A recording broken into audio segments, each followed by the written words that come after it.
Welcome back, episode 14, Legends and Dragons podcast. Chance Burleson. Jimmy Class, it's 14? Dude, you know, I was thinking about that. Episode 14.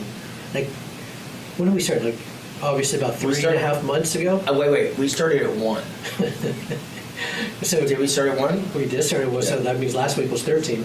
Next week is 15. Speaking of next week, special guest Greg Hamilton, episode 15. And then Gregorian lapel submission go system. check that system out, man. He will absolutely kill you with the... So Greg's going to be here next week? He'll be here next week. We got back-to-back weeks. We do have Greg, and then we have Stephen Wheeler. Stephen Wheeler. I can't wait to get both of them. We're going to get Ondu Unlock Mahari on one at some point. We'll get him too, and then Mikey Rodriguez. Mikey Rodriguez. He wants to get on. Oh, it's funny. I'm going to ruin it a little bit for him, but he was listening to our podcast of the martial arts in the movies, where you say like, "Hey, martial arts," but they keep going, and we said, "Oh, it's just a movie. It's not going to keep going." And he said that he was on the treadmill in Georgia because he's out there teaching young minds, young law enforcement minds right now. And he was on the treadmill. He just says, "That's not true." And I was like, "What?" He goes, "Jimmy," he goes, "if you are dealing with a somebody that's on meth." Oh, God, okay. I know. Okay, that's what I said. That's right. what I said too. I was like, "Yeah." I mean, of course they're going to be all jacked up on drugs, and they're going to. Have I ever told you Speaking of methamphetamines. Ooh. Have I ever told you my guillotine choke meth addict story? No, you have not. Would you like to hear it? I would love to, but first, Legends Lair, Hearst, Texas. Guys, go check out Legends Martial Arts, please. You will, if you're local, come check out a class, man. Come on. No, I don't know, man. I've heard bad things about those guys. This is a dog and pony show, man. It's just smoke and mirrors. Smoke and mirrors. Come check out the smoke and mirrors. No, especially the guy that runs it. Yeah, let me hear the story. I want to hear it. So I was in a meeting, a self-improvement support group meeting. Okay, for people that are committed to a life without the use of mood and mind-altering chemicals. Okay. So that's all I'll say as far as name dropping. Okay. But it was a group of people having a meeting, and we help people straighten their lives out. Okay. And there was a young man there who I had been warned about, had been there the day before, and he had a blade on him the night before. And he was flipping it around, which you're not allowed to carry weapons in those meetings for obvious reasons. Obvious reasons, okay? Right. So he had a knife that he was flipping around in his hand, and he was currently under the influence of Better Living Through Chemistry, right? So he saw his street pharmaceutical. He was like drinking coffee, but several steps above coffee. Gotcha. Okay, that's fair. And so I had been warned that he was there, and he was scaring some girls that were there, showing them his knife, and which they weren't impressed, right? Gotcha. Yeah. And so they had told me that story. That was the night before, right? So I'm in there the next night, and we're having a meeting, and there is a guy in the bathroom arguing with somebody on the telephone. Really loud. Okay. Just really disrupting the meeting. He was causing a disturbance, so I knocked on the door politely a few times. He wouldn't dial it back. He acted like he didn't hear me. Just arguing, right? And so almost, 45 minutes through the meeting, I finally got a coin and opened the bathroom door. Yeah. Because he just, he was interrupting the meeting. Right. So I open the door and I go in there. He doesn't have a phone. Huh. Yeah. All right. Yeah. There's nobody in there. And he's arguing. Yeah. And not winning. He's losing. Right. He's losing the argument. Okay. And so he sees me, and his eyes get about as big around as cupcakes. Yeah. And he lunges at me. No. And it was the guy they had told me that. I knew who it was. Yeah. Right. Yeah. And so he lunges at me and reaches back for the blade. Well, I assuming the blade. Yeah. So as he lunges at me, I wrap him up in a guillotine. Which, by the way, I should tell you, I'm white belt in jiu-jitsu, right? Listen, I'm a one-stripe white belt, but I'm still a white belt in jiu-jitsu. And so I don't have like a Karel Provic Silver Fox leveled guillotine choke. Right. I have a Chance Burleson level guillotine choke. And I can tell you that my guillotine is not as effective against somebody who is on methamphetamines as I had hoped it would be. Because I wrapped him up in a guillotine and got my legs around him in the guard and got him on the ground, and I went to choking with passion. And his neck outlasted my arm. No. I choked him for a solid minute. Oh, your arms were burning, I bet. And finally, my arm just gave out, and he just popped his little head out like that. No. Like I had not even touched him. And and so, of course, then the other people stepped in and grabbed him. And all I could say is, don't hurt him, because he's out of his mind. He didn't need to be beat up, know. So we got him restrained, got the cops called and all that kind of. They took him to jail. But that is my life lesson. That is not the most effective choke to use on somebody that is on meth. Well noted. That is a wild story. Isn't that crazy? That was that was about 4 or 5 years ago. That is absolute. That's, you know what? But I bet you now, being a one-stripe white belt, you know how to choke him out like that. Oh, easily. Yeah, absolutely. You know what? I probably could have choked him out just looking at him from across the room. Probably. With my one stripe. That's what that tape is made out of. Because you are Chance Burleson. Yeah, I am. You need to remember that. Yep. Hey, what if I told you? So I received this message. I know I shared, but I'm going to share it for our audience here, for our fans. I received a message, and I've received a couple messages that people who are down and out, they listen to our podcast for a pick-me-up. Is that why they're down and out? I think they were down and out before. Oh, okay, good. I just want to clarify. Well, it's not cause and effect. I don't, man. I hope not. I probably need to dig deeper, ask more questions. Yeah. But what is that? How does that make you feel? I'm very, like, we're just two dudes just talking about stuff that we love. Listen, Jimmy, and this is in all seriousness. I know I joke a lot, but the therapeutic value of one person who has suffered helping another person who is suffering, there's no equal to that. Okay, I could go into a counselor's office who knows all of this stuff about the human mind and the psyche and all that kind of stuff, and I'm not saying that that's not beneficial. Of course it's beneficial. Absolutely. Okay, but if I have ever been on a ledge and I didn't jump, and you're currently on a ledge, I am the most capable to talk you down off the ledge because I know where you've been. Yep. And that is anybody who struggles with mental health, and I should tell you that that's a whole lot more of us than people will admit. Yeah.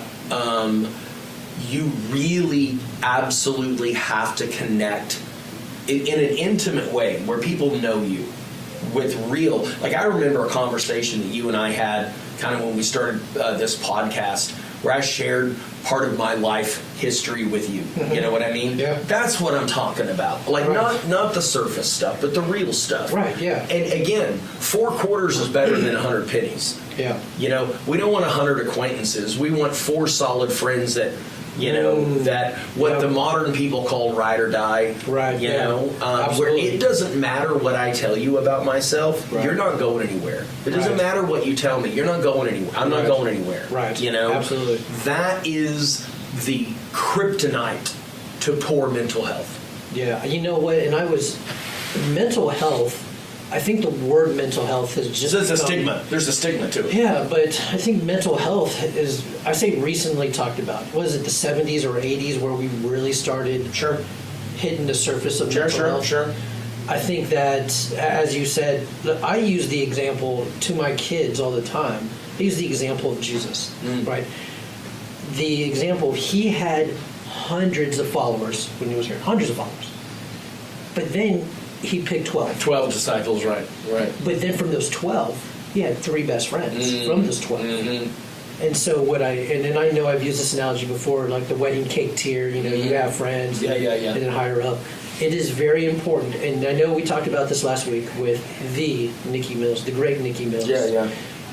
But it is very important for you to find your person, for you to find your village. We talked about the lone wolf mentality, and we've talked about that. Like you were mentioning the lone wolf, he isn't really alone. There's a pack. There are no lone wolves. The lone wolf dies. Right. And remember that. Don't be alone. You need to surround yourself with friends. And this is something that I was been thinking about this week, is the visual picture of life. Because I have a teenage daughter, so I hear the teenage girls and the drama, if you will, the emotional side of life. And so what I've been trying to teach both of my kids is life is like driving a car. You're present, obviously, when you're driving. The rear view mirrors the past. And the windshield is the future. Like, no one looks and drives looking out of the rear view mirror. Right. The rear view mirror is the past. You got to glance at it. Absolutely. Glance at the past. Use it as a springboard. If you're going to fall, that's fine. Fall back and then use it as a springboard to get back up. Right? So you guys need to realize this, and I know we have some young audience members and fans, and I'm very cognizant of that when we share our stories, because I try to keep it age appropriate, because we could certainly have an adult podcast. We are fighting not to have an adult podcast on every episode. You have no idea. Every day we remind ourselves. The veins in my forehead are throbbing with effort. The jokes and the stories I would love to share with you guys. But think of friendship as well as a rocket about to go into space. And this is what I tell my kids, because they're still learning. I have to remind myself that my daughter's only been on this earth for 17 years. My son's only been on this earth for 13 years. They don't have the 40 plus years of experience of living life like we do. That the rocket ship, it hits a certain altitude. Those rocket boosters lift that spaceship up. And at a certain altitude, they fall off. There's going to be people in your life that fall off as you continue to go. I encourage you guys, find someone you can bounce up to. See, Chance can't tell me anything. He can tell me nothing that's going to shock me. That's going to be like, hey man, I can't be your friend. Right. There's going to be some stuff, obviously, like if he tells me he's I don't know, think of something bad. I'm going to, hey, you know what? I probably need to say something to some authorities. Right. That's not going to happen. But anyway, if I start unibobbering conversations, like he's going to have to tell somebody. Right, exactly. But the other thing is with mental health, and this is the same advice I have for 40, 50-year-olds and 15-year-olds. But we all need to remember this, Jimmy. This is incredibly important information. Okay, and that is, don't judge your insides by other people's outsides. Ooh. What that means is that I look at Jimmy from the outside, and I start making assumptions that he doesn't feel the way I feel on the inside. The problem is I can't know how he's feeling on the inside. Right. So we write this story that if I'm suffering on the inside and I see other people that don't appear to be suffering, that I'm all alone. Right. And that I feel this way, and there's something wrong with me. The truth is our outsides match other people's outsides, and our insides actually match other people's insides. Absolutely. We're all going through this, man. We're all feeling stuff. We're all here. Right. So there's something that gets me too about life, and I was thinking about this with Father's Day. I was thinking, my old man has been gone for over 20 years, and I've been around death, and it's amazing to me, at least for my own mindset. Like, I think that when I'm losing someone, or there's a cancer story or something like that that's affecting my life, that it's weird to go out to a place and see everybody just continuing to mingle around like nothing has happened, right? And so that is why I encourage you guys to find that someone you can talk to, you can text, because you can go in those places and then you're like, man, nobody cares about what I'm going through. No, that's not true, man. There are millions of people Yep. going through exactly what Yep. you're going through. So, man, All right, let's get out of the touchy-feely stuff. Yeah, let's get it. start I'm gonna talking about violence. I do want to talk about violence, but as we talk about violence, man, I gotta pick a bone with some. I gotta pick a bone with some of you guys as we get into Do it. election. Oh man, I do, and I'm gonna make some of y'all mad right here when it comes to this election process. Okay. Here's the thing: government sucks. It doesn't matter who's in office. Miriam and I were just having breakfast this morning, and I was telling her, I'm like, do you really think that the president is the one? I said, he's the figurehead. He's the face of what's going on. It's run by big business. It's run by money. It's run by, and like I said, if you really want to think about it, we're just pawns. When I saw those stickers, because I have friends that are just, that their favorite pastime is to hate the other party. Right, absolutely. Right. And so Hate them equally. those stickers that people put on the gas pumps of Joe Biden saying, I did that. Yeah. And I'm like, I don't think you understand how any of this works. Yeah, no, they don't. The President of the United States does not determine gas prices Right. at all. Right. Yeah, he's not sitting around going, you know what? I wanted $2.50. Right. I want $2.50 a gallon today. Right. Now, I'm not saying that nothing is connected, but Right. it just doesn't work that way. Right. It just doesn't work that way. But you and I are not going to make any friends doing this. No, Good, but good. just so you know, there's a bird, and I was telling Chance this before. I love this meme. The left wing and the right wing. Same bird. Same bird, guys. Same bird. Anyways, listen. Why don't you choose some kindness? I know that some of you guys' favorite pastime is to hate the other people. Just be like us. Hate them all. Hate them all. If you really want to make a difference, your vote should be the vote to love your neighbor. Oh, that's exactly right. And listen, and if you really want to make a difference, other than voting to love your neighbor, and outside the ballot box, get involved. Yep. Volunteer in the community. Yep. Start helping somebody. All right, so let's talk about let's talk about some violence. So here's some fan questions, man. How would you effectively fight someone more talented than you or faster than you? Can I answer this one first? Yes, and plan to win, and absolutely, and not just get by. All right. So this is an awesome question. Yes. Because I would say that this is most people I fight. I'm not talking about my students that I taught to fight. Sure. But over the course of my life, from the time, because I was, I've never not been putting on gloves and sparring. Right. I've always done that Right. my whole life.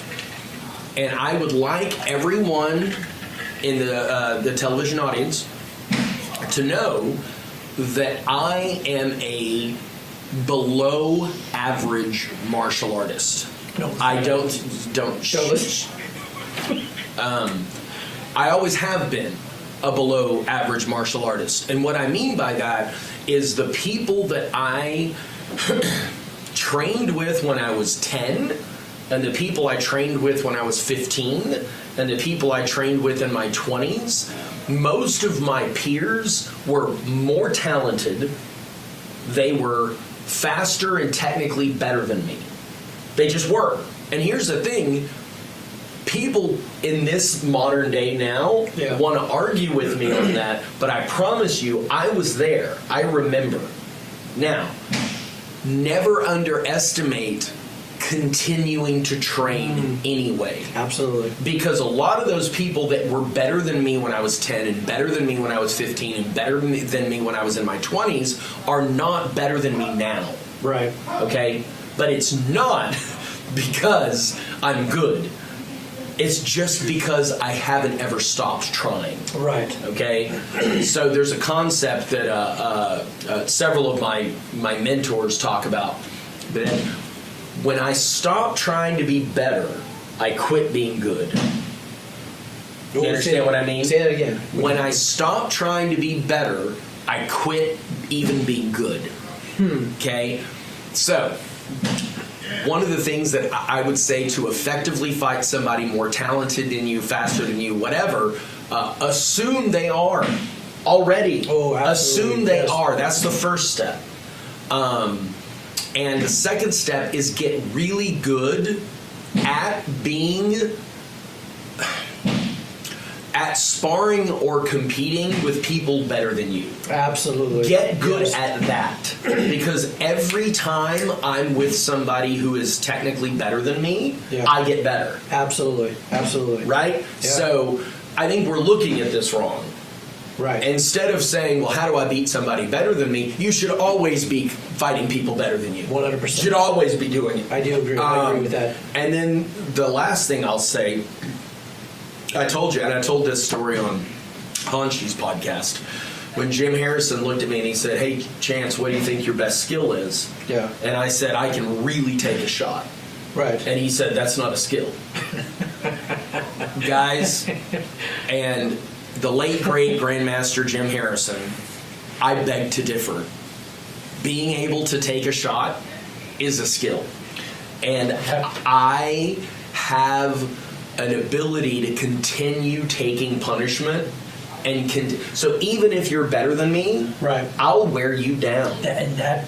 I'll wear you down. Yeah. You'll end up having a cardiac arrest beating me in the face. Yeah, I tell people on starting jiu-jitsu, I tell them you're going to get more tired of submitting me than I will of tapping. Of getting submitted. Yep. Right. Yep. I will absolutely, you're going to just wear yourself out. Yeah. Because I absolutely, and I've been thinking about that question too. And that's funny because we don't bounce off the subjects. We get the question out here, we talk about it on here, so we don't prep each other. Is that I think the same way. Like I will absolutely wear you out. Mm-hmm. And that's how I train the adults and teens and kids. Like you have to be comfortable getting hit. You have to be comfortable taking. Now that's why obviously you keep your hands up. You don't want to you want to be able to protect yourself. But if I get hit in the stomach, okay, I'm still going. If I get hit in the side, okay, yeah, that hurt. That's uncomfortable.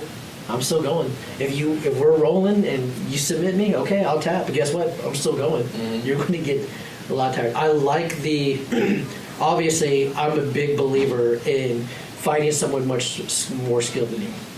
There have been times where I have called this man after getting my butt absolutely handed to me by the 20-something-year-olds on the mats in the stand-up game. Mm-hmm. And, fighting, again, the Elijah Crumplers, fighting the Michael Davidsons, fighting the Mikey Rodriguez's. These guys are fast. They are good. And so I was just getting my butt tore up by these guys. And I called him and I was like, man, I don't even know if I'm ready. He goes, Jimmy, how many 40-year-olds are on the mats doing what you're doing? And that obviously changed my mindset because after fighting those guys, how fast they were, fighting people about my age, my skill, the fight slowed down. Yep. I saw exactly what they were about to do. Yep. I saw exactly, and it's just it's just constant training. Like right now, if you're not on the mats training and you put the gloves on, don't think that you're going to beat somebody who's been training on those mats for a good, I say solid 6 months even. It's like, I don't care what size you are. I mean, yes, size and all that stuff plays a factor. But if you're talking to all of that aside and you're playing by the same rules, you're going to get your butt kicked. Mm-hmm.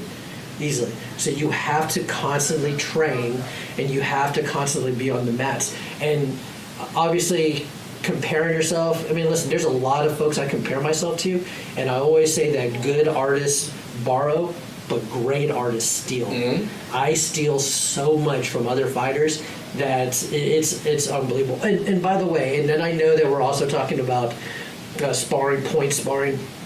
Let me just tell you something. That's not the time to try something new. Don't try something new on the mats right there. And oh man, I'm losing 5-3. Let me try this kick that I saw in a cartoon the other day. That I've never thrown ever, even in practice. Don't do that, man. You're either going to hurt yourself or you're going to just get jacked up. The other thing is, Jimmy. Yeah. So when you're training. Yeah. Right. What are some components? What are some tools that you can use if you're trying to stay physically fit? Like you can put on ankle and wrist weights, and that will help right? With the speed, You absolutely. can use resistance bands. Yes. Right? You can use kicking over objects. Yes, right? absolutely. You can use animal flow mobility drills, shrimping, like all of that kind of stuff, right? Those are implements that you add to increase your skill level. Right. Start looking at people better than you as ankle and wrist weights. Oh, I like that. That's good. Quit trying to win practice. Exactly. Okay? Stop. Yes. Everyone better than you is a training tool to make you better. Right. Get your bloody ego out of it and know that if you surround yourself with people better than you, you will get better. Now, you have an impression of me that is disproportionate. Okay? You think I'm better at martial arts than I think I am. Right. All right? Yeah. Now, here's the thing. One of the reasons you think that is because I constantly surround myself with people better than me, and they pull me up. Right. So my skill level, in my mind, is still below all of my friends. Right. But I did that on purpose to get better. Right. Does that make sense? No, absolutely makes sense. Right. And adults and even kids, parents do this. I encourage you to document as well. Take pictures. If it can't be measured, it can't be improved. Take pictures. Take video. Just watch it. There was a fight, and I shared this with Davis Bell. But yeah, every so often as it pops into my social media feed I was an orange belt, and Davis being a black belt, and I was watching my sparring session. And it's so funny to see. I mean, I'm just going in all stomach first and everything, and eat a side kick. And I'm like, man, thank God my fighting has gotten a little bit better to where I'm just not eating the side kick to all this real estate right here. So get on the mats and practice. You know, something I wanted to say too, because I know that we have some coaches for other sports that listen in as well. So something that I haven't coached, you know, obviously I get paid to coach, but when I'm looking at an athlete, and this goes for you, I hope my son's listening to this as well. A lot of scouts and a lot of people who are looking at you, they're not just looking at you on the court or on the field. They are looking at how you act on the bench. They're looking at what kind of teammates you are. They are looking to see how you treat your parents who have sacrificed so much for you. Are you treating them with respect, or are you looking at them like, get out of here, mom and dad? Everything, you can be the best at whatever, pick a sport, the best. But if you are garbage teammate, if you are garbage if you're not willing to improve or take constructive criticism, you're going to have a difficult time, not just at sports, but you're going to have a difficult time at life. So surround yourself with people who bring you up, and listen, you're not as good as you think you are. You know what that reminds me of, Jimmy? What's that? People who are only good at their chosen field, but they're hot garbage at everything else. Reminds me of that story in the Bible of the people that made the really loud sound of dropping their money in the box. Yes. You know what I mean? Yeah. Look at me. Look what I look at how good I am. Look at how good I am. But they were twisted on the inside. You know, if the only thing you have is your ability to dunk a basketball or knock somebody out with the right cross, but the people in your life don't value you as a human being, you need to work on that first. 100%. 100%. Listen to that. And something that I need to tell you, business workers out there, because chances he has been blessed with the opportunity to be in the martial arts world, you know, and this has been, other than working at that German restaurant, you were a young lad. but let me tell you, we talked about there is no balance. Past podcast, go listen to it. We talked about there's a rhythm, there's a season in life. If you are constantly at work and you're sacrificing your family, I'm just going to tell you something, that you are replaceable. If I go home after at work, you're replaceable. Oh, at work you're replaceable. Absolutely, you're replaceable at work. If I go home and on my way home I die in a car accident, I promise you that air traffic is still going to go. The national airspace is still going to operate whether I'm there or not. I'm not saying don't do a good job at work. Sure. I'm just saying you need to understand that you have family and friends who care about you a lot more than the man, because that man is going to ride you until you are ready to be replaced. Do a good job, obviously, while you're there, but remember, just anyway, surround. I just wanted to throw that out there because I've been seeing some folks who have been. Now, for me, unfortunately, yes, I have to work 6-day work week, staffing, and all that stuff, and yes, I'm worn out, and yes, the agency's trying to fix that out. But other than that, listen, you're not as important as you think you are at work. Right. So, anyways, all that. So, let's talk about. We were talking about fighting a bit. Yes. Right. So let's talk about how effective Taekwondo is at what I call parking lot fighting. Okay. Okay.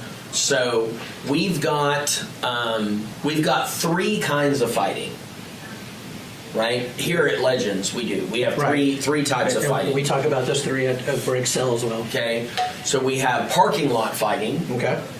We have bathroom fighting, changing room fighting, closet fighting, phone booth fighting. You're on your feet, but you don't have room to even extend your leg out. Right. Okay, and then we have ground fighting. Right. Taekwondo and weapons range like Kobudo, Kali, stuff like that. Is really good at weapons range. When I say Kali, I mean like the stick range, the long blade range, right? That is beyond kicking range, right? Sword range. That is great. Taekwondo is great at that, and I would say arguably the best. I really, really challenge anybody in any martial art, and I'm talking Muay Thai, I'm talking karate, I'm talking Kempo, I'm talking Brazilian Jiu-Jitsu. We're going to change the rule. The rule is stand up. You cannot come any closer than this. Okay. Who wins? Oh, the Taekwondo. The Taekwondo guy in a second. Right. So the second you close the... I'm sorry, no, those against the rules. To stay out here, the Taekwondo guy wins every single time. Now, here's the problem. The illusion that they're going to be able to hit you hard enough with those kicks to keep you off before you close the gap. Right. That is the fallacy of Taekwondo. Is to think that they'll be able to do that 100% of the time. Right. So beyond Taekwondo, in the trapping, what I would call trapping range, that is elbow, headbutt, the Lethwei range, the Muay Thai range, right? What styles do you think really are the most beneficial in that phone booth, bathroom, changing room range? So you're going to have to explain the martial art that I'm about to say, right? Because over at Excel, Valdez teaches us a lot of different. I mean, he teaches the elbows. He teaches spinning back fists. He teaches the close range. Traditional Taekwondo had a lot of that. Yeah, Olympic Taekwondo doesn't have it as much. And he says that as well. The Olympic Taekwondo, they're all kicks. It's the sport. It's the sport. The sport Taekwondo.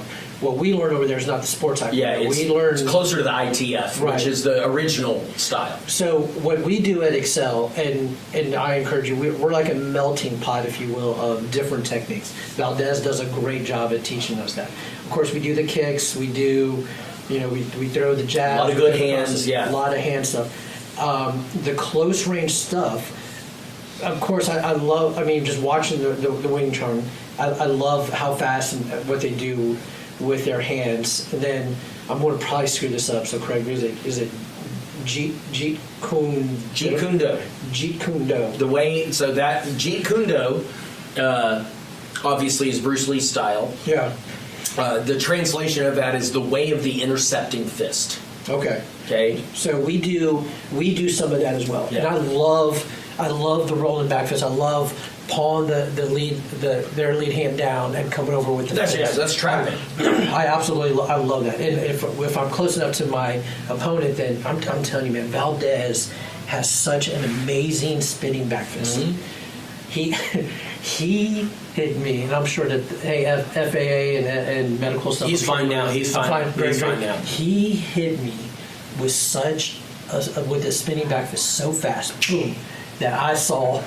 Like I was like, whoa! I saw some stars, some little stars. That was a really good snap. You like that? I was pretty loud. I mean, that's how it was. And man, and of course he was very apologetic. He's like, Jimmy, he goes, I'm sorry. It was just second nature because you were coming at me so fast that the only thing I do is that spinning back fist.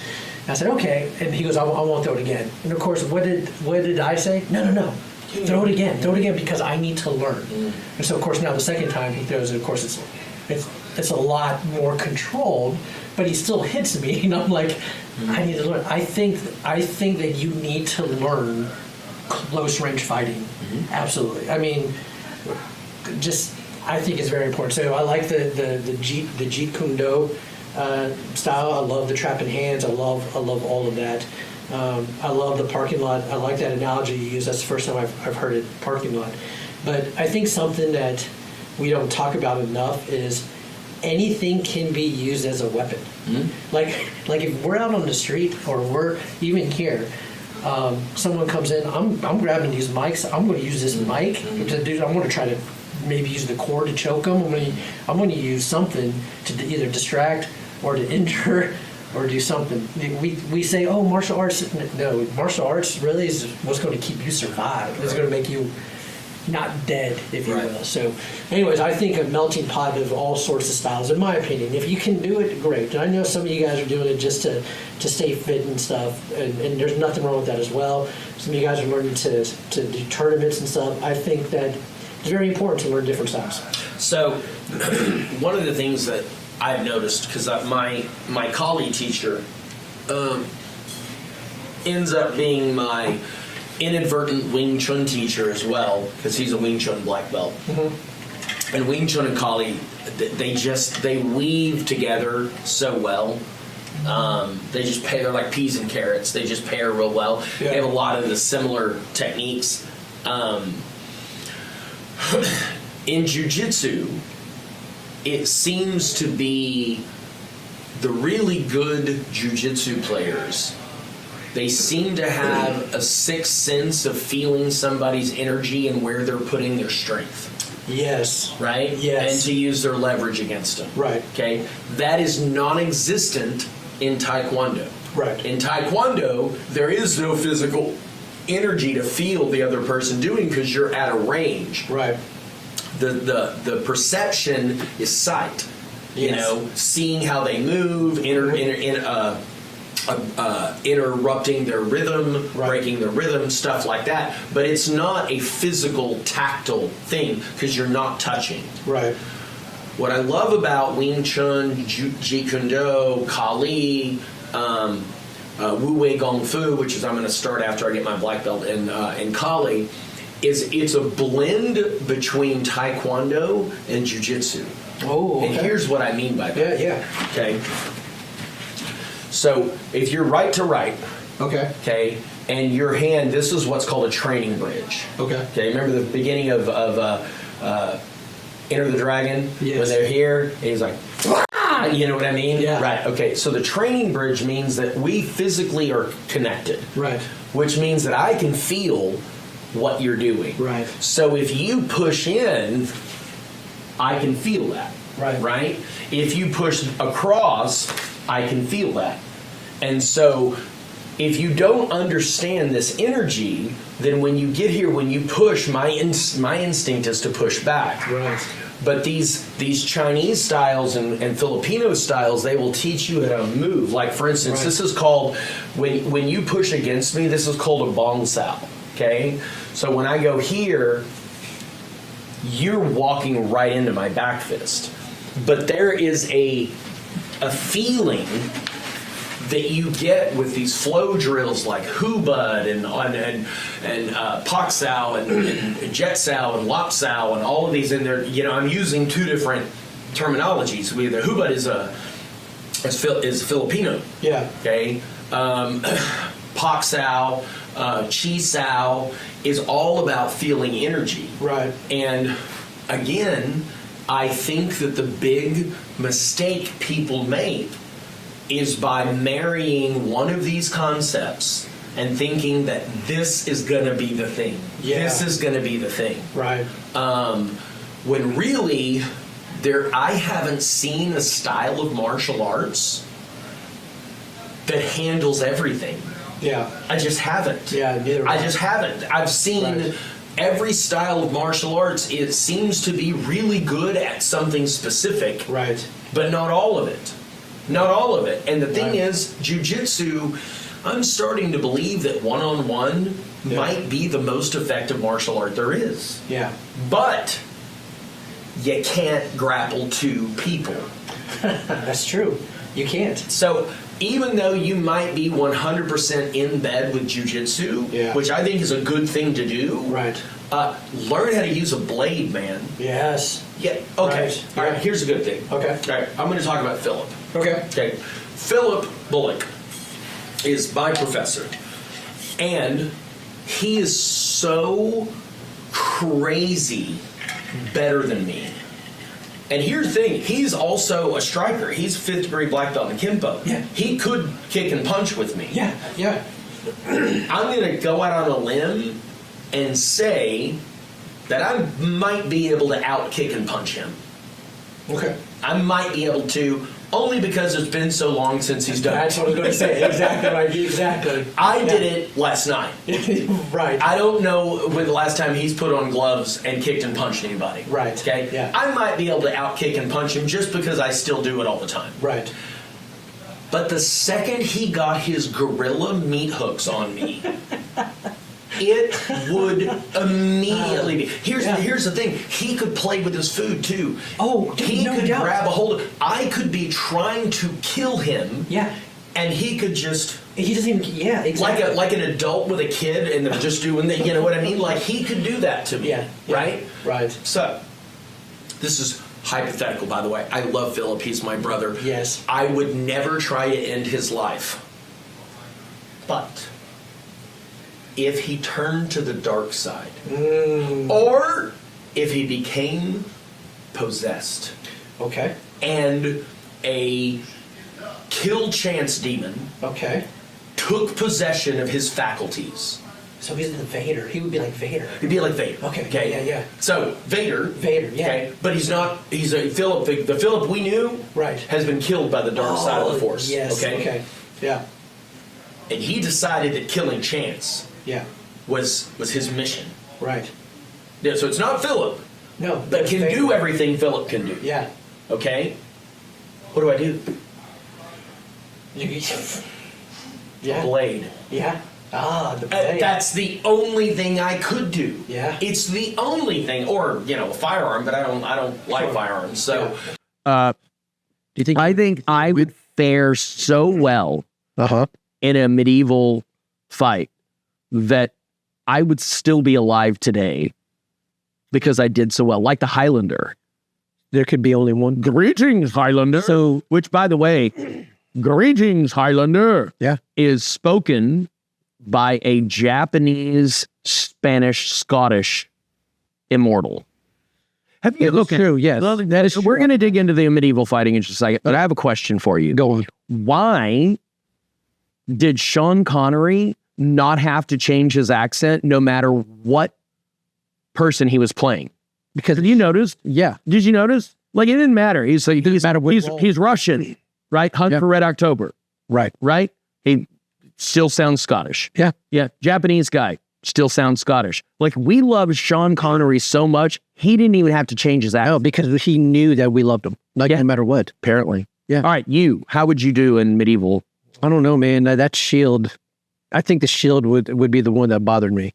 Yeah. So I'm so used to having both my hands free for some sort of fighting that I would have to have this and the sword. Like that, I think I would do better because of my left hand. Why is that? Do you not know about bipolar syndrome? Yeah. I do. Yeah. But, Well, this is just for decoration anyway. yeah, so that's what your shield would be on your left. I'm already used to this not being worth anything. So that's where your shield would be. Yeah. And then your sword. Yeah. You got blade work anyway. I do. So what? I'm not very good, but I have a whole lot of training. Listen, so here's the thing. So now I'm not very familiar with swords, but I'm sure there's a certain level of height, weight to swords. Mm-hmm. Like, would you get like one of those massive swords that are, I don't know, 2 feet wide? Would you get like a fencing? I'd want one of those Kingdom Hearts swords that's like, 14 foot tall. You know what I mean? It's like this wide. Yeah. You know what I mean? And like one blast and you would just destroy your opponent. Like a sword I couldn't lift. Yeah. You know what I'd do is I'd just dance around it. Dance around your opponent. No, my sword. I mean, that medieval fighting was off the rails. Mm-hmm. It was one. Mm-hmm. So we had a question about footwork. Footwork. What kind of footwork and what would you do to prepare your footwork for fighting? Well, the thing is about footwork is you really can't do too much of it. It's like cardio. Yeah. And I think one of the problems with people that think they can fight versus people who can actually fight, which is a very large gulf. Okay? Yeah. Most of the people that I know that are really good fighters are pretty aware of where they are in the pecking order of fighting. Yeah. Like most people that I now like Bloss and Steven and Ondu and, people that I know that are really good at stand-up sparring. Yeah. Don't see themselves as the top of the cream of the crop. Yeah. Like they know that in the grand scheme of things, there are so many people better than them. The people who think they are really good fighters, or like, people that say they're good street fighters or whatever. Yeah. Or like, hey, I just see red, it's go time. You know what I mean? Like, love people like that. Yeah. The reason that they're so wrong is they don't understand the concept of mobility and footwork. If you can't move properly, not only can you not hit someone else, you can't avoid being hit. No, that's so agility ladders, boots, all kinds of footwork. Jump rope. Oh yeah. Jump. You can't get learning to move on the balls of your feet. Yeah. So jump roping, box jumps. Yeah. Talon has been doing some box jumps for basketball. He's been trying to get his vertical. Yep. But I think box jumps. I think if you're really interested in footwork, I would actually YouTube, and don't go YouTube like some random guy on the street that's going to show you some footwork. There's a lot of boxers that do a lot of good footwork. I would also look at some videos of like the shuffle step when you're fighting. I mean, because getting your opponent and shuffling your feet, you can actually open up your opponent a lot more. At least I find myself opening up my opponent when I just even shuffling my feet, even doing something with my hands, throwing my hands while I'm shuffling my feet. It just messes up my opponent's brain. They short circuit. So absolutely jump rope. Any of the, I like the hoops. And when Chance says hoops, get the hoops, put them on the ground, and then you get in and out of the hoop. The neat thing about the hoop is that you can in and out and circle. Right. In and out. You got to keep circling. Yeah. Be very, very light on your feet. I can tell when there's a new fighter on the mats that I'm about to spar with, they're really heavy on their feet. They're rooted. Right there. It's easy. It's going to be an easy fight. I say easy fight. There's no such thing, in my opinion, easy fight, because anyone could get that lucky punch. And I've even seen in UFC get that lucky punch and hit. So as we're wrapping this episode up, I got a question for you. And I know we talked about it some. What do you define as rich? Is it money? Is it family? Is it friends? What do you consider to be rich? Well, I'm gonna answer both ways. Okay. Obviously, I believe that true wealth is in the things that are not monetary in your life: the relationships, the peace, the ability to do what you're passionate about. Right. You know, all of these things, service, being able to serve people and help people. So that's what I would think is true wealth. Right. But if we're just talking about money, over the last 10 years, I've really been working on a concept, and I call it the luxury of needing less. So here's the thing, Jimmy. If I need this car or this house or this toy or this boat or whatever, like if I really, really passionately desire that thing, there's never going to be an amount of money that's going to be enough. Because when I get that thing, here's the problem with getting things. It doesn't do what we think it's going to do. Right. We think it's going to make us feel a certain way. And it only lasts for a second. You know, it's like a sugar rush or cocaine or something like that. It only works for a second. And then it's like this hollow feeling. And then we got to get something else. But if I don't need that shiny thing, if I don't have to have it, then a very meager amount of money can be rich to me. Right. Because I don't need more. Right. Does that make sense? No, absolutely makes sense. As you were talking, I was thinking about the number of, say, pro athletes, like the stats on pro athletes that make millions and then wind up broke. Paycheck to paycheck. They're broke because they're not wise in the way of saving the money, or why they just want to just spend because they think that the new car, the new watch, the new jewelry, the new whatever is going to fulfill them, and it doesn't. And then they're broke. There's nothing wrong. Listen, Jimmy, there's nothing wrong with buying a nice watch or a Benz or a boat. Yeah, exactly.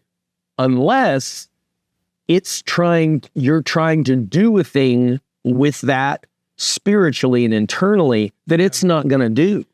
Right. And I know this is going to be revolutionary to a lot of people, but do you know how you become rich if making a lot of money is maybe your thing and spend less than you make? Isn't that phenomenal? That's such a simple concept.